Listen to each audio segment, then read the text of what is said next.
दोस्तों, I hope सबकी study चल रही होगी। और अगर स्टडी संबंधित वीडियो देखना चाहते हैं आप हमारे चैनल पर विजिट कर देख सकते हैं। आज हम लेकर आए हैं हिंदी कहानी धरती अब भी घूम रही है, जो कि विष्णु प्रभाकर इसके लेखक है। तो आइए इसका एक विस्तृत प्रश्न के द्वारा इसको पूरे को कवर करते हैं, आप कहानी समझ में आएगी। धरती अब भी घूम रही है कहानी का सारांश। उत्तर: विष्णु प्रभाकर आधुनिक हिंदी कहानी जगत के इतिहास में जाने माने हस्ताक्षर हैं। उनकी कहानियाँ में मुक्त रूप से सामाजिक विसंगतियों को उकेरा गया है।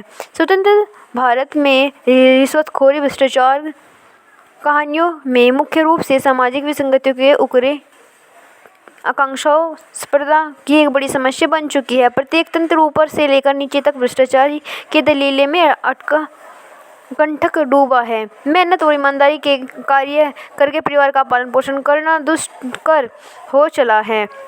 इसी चक्रव्यूह में फंसा एक व्यक्ति मात्र 20 रुपये की रिश्वत लेता है और सजा काट रहा है। उसके जेल जाने के पश्चात उसके परिवार पर क्या बीतती है। कहानी धरती अब भी घूम रही है का मुख्य घटनाक्रम है। कहानी का सारांश इस प्रकार है। फर्स्ट पॉइंट है बच्चों का कष्टमय जीवन। पिता के जेल जाने पर नीना और कमल, जो क्रमशः 10वें और 8वें वर्ष में चल रहे हैं, उनको उनकी मौसी अपने घर ले आई थी, क्योंकि उनकी माँ तो बचपन में ही गुजर गई थी। बाध्य हमदर्दी का नाटक करती मौसी के प्यार का आवरण कुछ समय में ही उतर गया। वह नन्ही नीना से घर का सारा काम कराती थी और खाने को भी ढंग से नहीं देती थी। जरा जरा सी बात पर मौसी कमल को पीटती है। मौसी दिन रात ताने मारती कि बहन उसे नर्क में छोड़ गई। 2 है पॉइंट बच्चों का उम्र से पहले बड़ा होना। परिस्थितियों में नीना को छोटी बच्ची से बुजुर्ग श्रेणी में लाकर खड़ा कर दिया। वहाँ बड़ों की तरह सोचने लगी। वह अकेले बैठे पिता को याद करती और उन्हें छुड़ाने के उपाय सोचती है। रिश्वत, महंगाई, खूबसूरत लड़की जैसे शब्द उसके दिमाग में घूमते रहते हैं।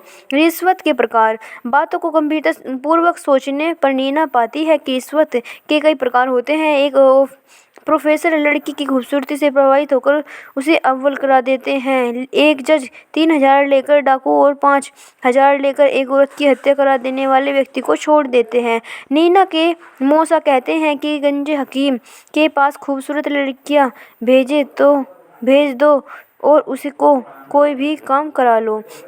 रिश्वत लेकर बेचने का ज्ञान। नीना के मौसा के अनुसार रिश्वत लेकर उसने बेचने की कला भी आनी चाहिए। जैसे वह रिश्वत लेता है लेकिन उसे कोई साबित नहीं कर सकता है। नीना का पिता मूर्ख था जो मात्र 20 रुपये की रिश्वत लेकर पकड़ा गया। जज को 500 रुपये की रिश्वत देता तो साथ के साथ छूट जाता, लेकिन रिश्वत देने के नाम पर वह सत्यवादी बन जाता है। 5वां है उच्च वर्ग में भ्रष्टाचार।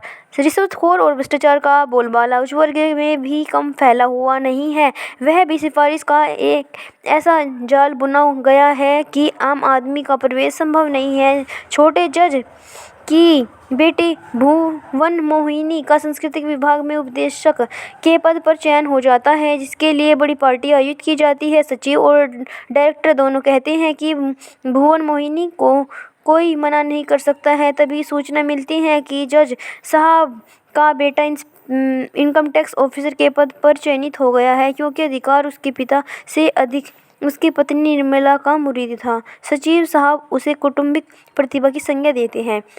6 पॉइंट है बच्चों का जज से पिता को छोड़ने का निवेदन। मौसी के ताने, पड़ोसियों के कानफूसी, मौसा की डांट और मार सहते दोनों बच्चे एक दृढ़ संकल्प लेकर जज साहब से मिलने जाते हैं। कमल उन्हें अपने पिता को छुड़ाने के लिए 50 रुपये और रुपये कम पड़ने की स्थिति में नीना 1 से 2 दिन के लिए जज साहब के घर रहने की बात कहता है, क्योंकि नीना खूबसूरत है और जज खूबसूरत लड़कियां लेकर कुछ भी काम कर सकता है।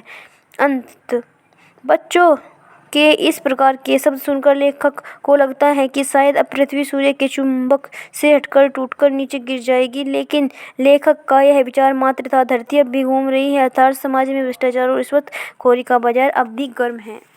ये हमारी कहानी थी धरती अब भी घूम रही है, यहीं पे एंड होती है। अगर आपको अच्छी लगे वीडियो को लाइक और चैनल को सब्सक्राइब करना ना भूलें।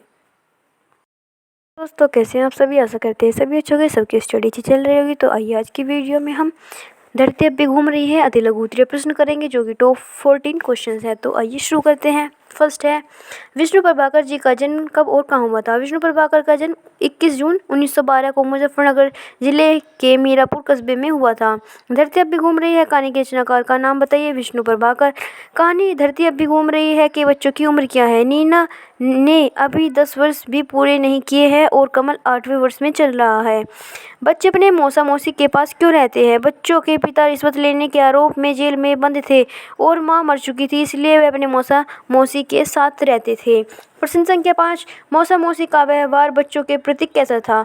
मौसा मौसी का व्यवहार बच्चों के प्रति अमानवीय, असंवेदनशील और स्नेह रहित था। प्रश्न संख्या 6, नीना के पिता ने रिश्वत क्यों ली थी। बच्चों को अच्छी शिक्षा दिलाने की खातिर नीना के पिता ने रिश्वत ली थी क्योंकि शिक्षा बहुत महंगी थी। दया भाव के संबंध में लेखक ने के क्या विचार है। लेखक विष्णु प्रभाकर के अनुसार में दया ऊंच नीच और धम्बी की जननी है। मौसी के व्यवहार ने नीना और कमल को क्या बना दिया। जो मौसी मातृहीन बच्चों के प्रति ममता का दिखावा करके उन्हें अपने साथ ले आई थी, उसने उन्हें पशु से भी तिरस्कृत बना दिया था। प्रश्न संख्या 9, कमल ने जज साहब को क्यों और कितना रुपए देने के लिए कहा। कमल ने कहा कि उसके पास 50 रुपये हैं, उन्हें लेकर वह उसके पिता को छोड़ दे। नीना ने रिश्वत के रुपए में जज को क्या देने के लिए कहा।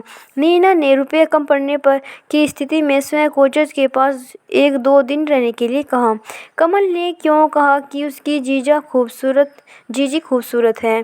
कमल को नीना ने मौसी की बात सुनकर बताया था कि हकीम खूबसूरत लड़की को लेकर सारा काम कर देता है।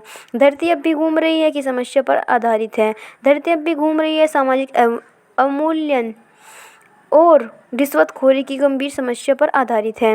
विष्णु प्रभाकर जी की प्रमुख कहानी संकलन के नाम लिखिए। एक आसमान के नीचे, खिलौने, आदि और अंत, द्वंद्व, धरती अब भी घूम रही है आदि। जो कि लास्ट क्वेश्चन है इसका 14, विष्णु प्रभाकर जी का निधन कब हुआ। 11 अप्रैल 2009 को हुआ था। Thank you. अगर आपको वीडियो अच्छी लगी वीडियो को लाइक और चैनल को सब्सक्राइब करना ना भूलें इसी वीडियो देखने के लिए।